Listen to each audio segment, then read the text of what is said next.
안녕하세요. 즐기는 손해사정사 이동윤입니다. 겨울철이 되다 보면 자주 발생하는 사고가 있는데요. 바로 빙판에 의해서 미끄러져 넘어지는 낙상사고입니다. 특히 입주민이 많은 아파트 단지 내에서는 이런 빙판 때문에 사고가 발생하는 경우가 빈번한데요.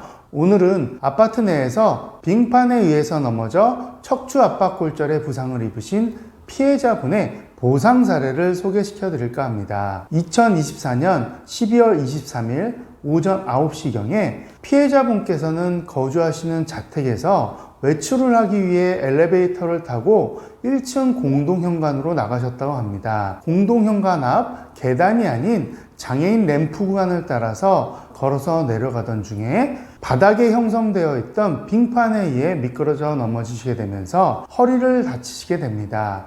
사고 후 바로 가족들에게 연락을 취한 후 인근 병원으로 가시게 되었고, 정형외과에서 엑스레이 및 MRI 촬영 후 흉추 12번이 압박골절되었다는 진단을 받게 되십니다. 그런데 피해자분께서는 본인이 모르셨던 골다공증이 심한 상태로 의사는 척추 성형술, 즉 압박된 척추체에 시멘트를 집어넣는 볼 시멘트 성형술을 받을 것을 권유하였다고 합니다.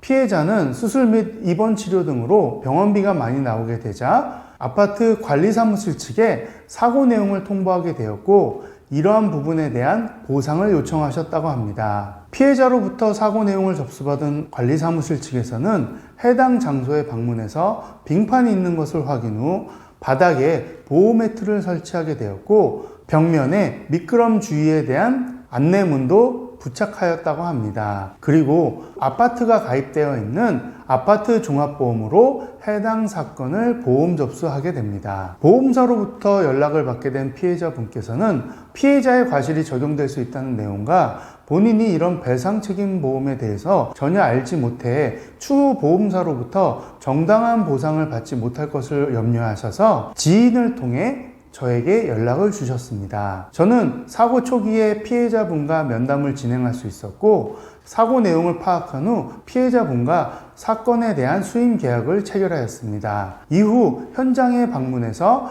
사고 현장에 대한 사진을 촬영하게 되었고, CCTV 영상 그리고 피해자분의 도움을 받아서 사고 당시 피해자가 다치는 것을 목격한 입주민의 목격자 진술서 그리고 가족분들이 촬영했던 빙판이 형성되어 있던 증거 자료들을 모두 수집할 수 있었습니다. 그리고 피해자분께 척추 압박골절에 대해서는 수술적인 치료를 받거나 혹은 수술적인 치료를 받지 않더라도 후유장애가 남을 가능성이 매우 높은 부상인 바 추후 후유장애에 대한 평가가 꼭 필요하다는 점에 대해서 안내를 드렸습니다. 사고일로부터 약 6개월이 지난 후 피해자분께서는 정형외과 전문의를 통해 맥브라이드식 후유장애 진단서를 발급받게 되셨고, 저는 피해자의 병원 자료와 후유장애 진단서를 토대로 손해사정서를 작성하여 보험사에 제출하게 됩니다. 그리고 나서 바로 보험사와 분쟁이 발생하게 됩니다.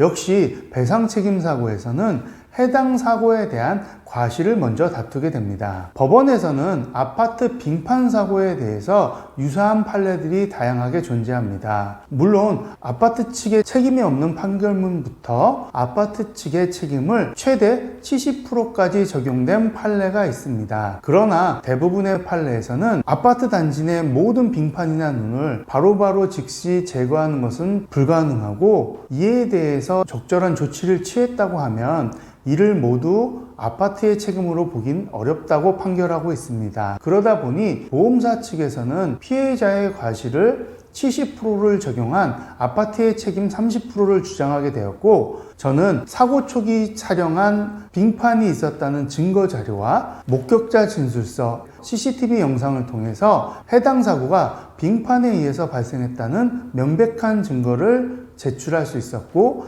기상청 자료를 통해서 사고 지역에는 2-3일 전에 진눈깨비가 내린 것은 확인이 되었으나 그 진눈깨비가 내리고 난 이후에는 사고일까지 약 이틀간 충분히 청소나 점검을 할 수 있었던 시간적인 여유가 있었고, 해당 사고 장소에는 미끄럼 방지 시설이나 주의 문구 같은 것이 전혀 설치되어 있지 않다는 점에 대해서 강하게 주장을 하면서 아파트 측의 과실을 유사 판례와 함께 제출하며 70%라고 주장하였습니다. 보험사와 과실에 대해 분쟁을 이어가던 중 법률 검토를 통해서 해당 사고는 책임 제한 비율 50%로 결정이 되게 됩니다. 그리고 피해자분이 제출한 후유장애에 대해서도 의료자문을 실시하게 되었고, 의료자문 결과 저희가 청구한 노동능력 상실률과 장애기간 한시 5년에 대해서는 모두 인정이 되었지만, 압박률에 따라 노동능력 상실률이 3분의 1이 감산된 21% 정도가 적용이 하게 되었고, 처음에 말씀드린 것처럼 피해자분께서 골다공증이 심하시다 보니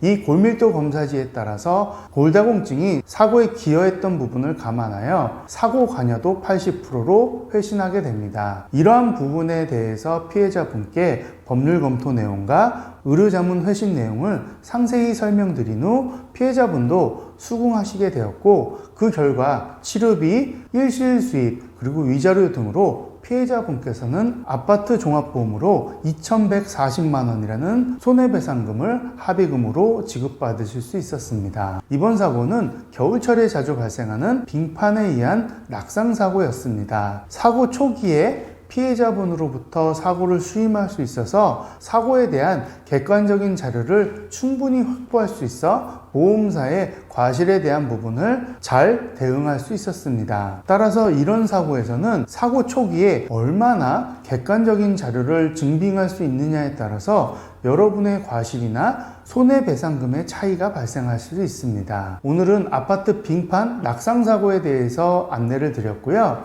오늘의 정보가 여러분들께 도움이 되었길 바라며 앞으로도 더 좋은 정보로 찾아뵙겠습니다. 감사합니다.